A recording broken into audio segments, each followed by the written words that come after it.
Hello, and welcome back to my kitchen. I'm Terri, and this is another edition of Terri's Carnivore Treats. In Germany, they call it Lebkuchen. Here in the States, we call it gingerbread. And it evokes spices like cinnamon and ginger and a soft cake or a cookie. So delicious. And I'm here to tell you that it's been carnivorized. Yes, I can't take credit for the recipe. A very good friend of mine, Angela, has come up with this, and I am extremely excited to bring it to you. It really doesn't need any introduction or any other preface, but I will say, I hope you've kept your rolling pin and your cookie cutters. Now let's go take a look at the gadgets and ingredients and get started so I can get to my favorite part, y'all. Alrighty, the gadgets that we're gonna need are a hand mixer. I did try to whisk it myself, but I didn't do a good job, so I got out my hand mixer. And you're gonna need some parchment paper to put on the cooking sheet when you bake the cookies. You're gonna need a silicone baking mat for when you roll out the dough. Obviously, you're gonna need this, a rolling pin, and cookie cutters are optional. You can use the open end of a glass, and you can even just cut with a knife squares. I did that with some of mine. So now let's go take a look at those ingredients. The ingredients that you'll need are milk protein powder. If you don't have milk protein powder in your area, you can make your own. It is 80% casein protein powder and 20% whey protein powder. And you're also going to need some glycine. This doesn't affect the taste or texture if you don't have glycine. I use it to meet the 2-to-1 glycine to methionine ratio. And then some baking powder, baking soda, an egg, cinnamon, ginger, cloves, vanilla extract. Of course, I'm using my homemade. I have a video on this a couple of months ago. Go check it out. Also vanilla salt, really tasty stuff on a steak. Unsalted butter, some whey protein powder, and then allulose and monk fruit simple syrup, as well as allulose and monk fruit or golden allulose and monk fruit sweetener. And that is it. Now it's time to go do the baking so I can get to the tasting. We start off by melting our sweetener. Remember, allulose with monk fruit is a 1-to-1 sugar substitution.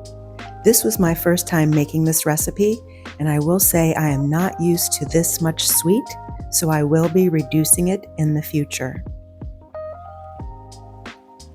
I started by microwaving in 30-second increments because allulose has a tendency to burn and caramelize quickly, and I didn't want this to overcook or burn.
Now we get to the manual mixing with a fork.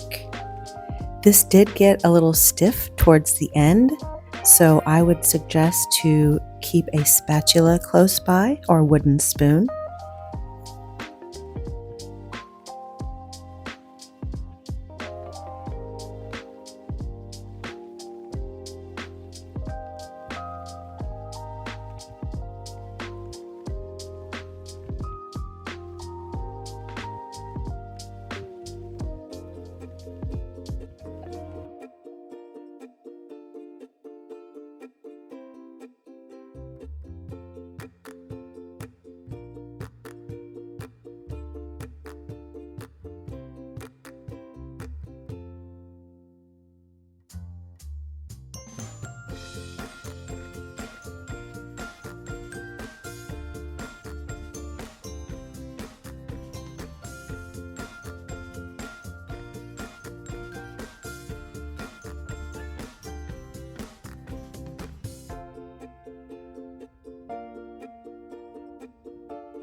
You want to seal it up tightly, making sure no air gets to it, and then store it in the refrigerator for at least 8 hours and up to 48 hours.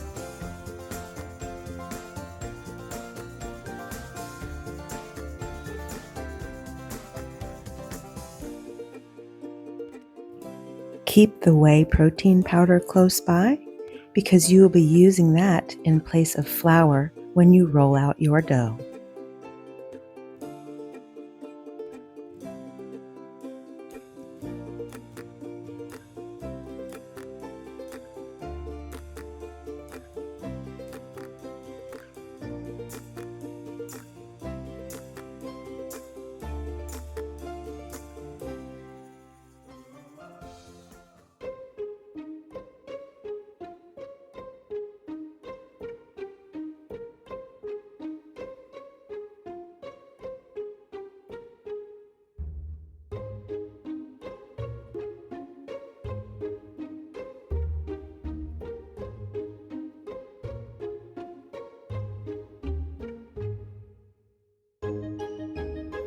For some reason, I thought my granddaughter's rolling pin would get the job done.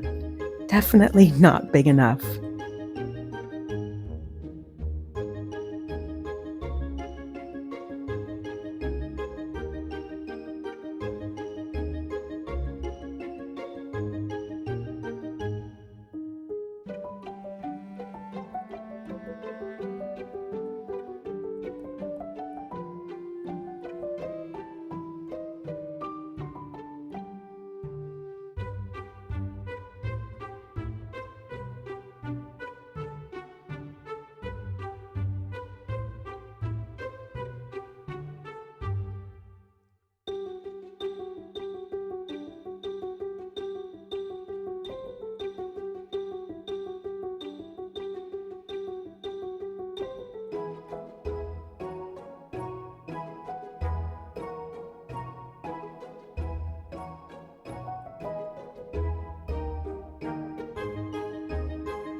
The cookies can be stored on the counter. They don't even get stale. They don't even need a container, but I keep them in a glass one myself on my counter.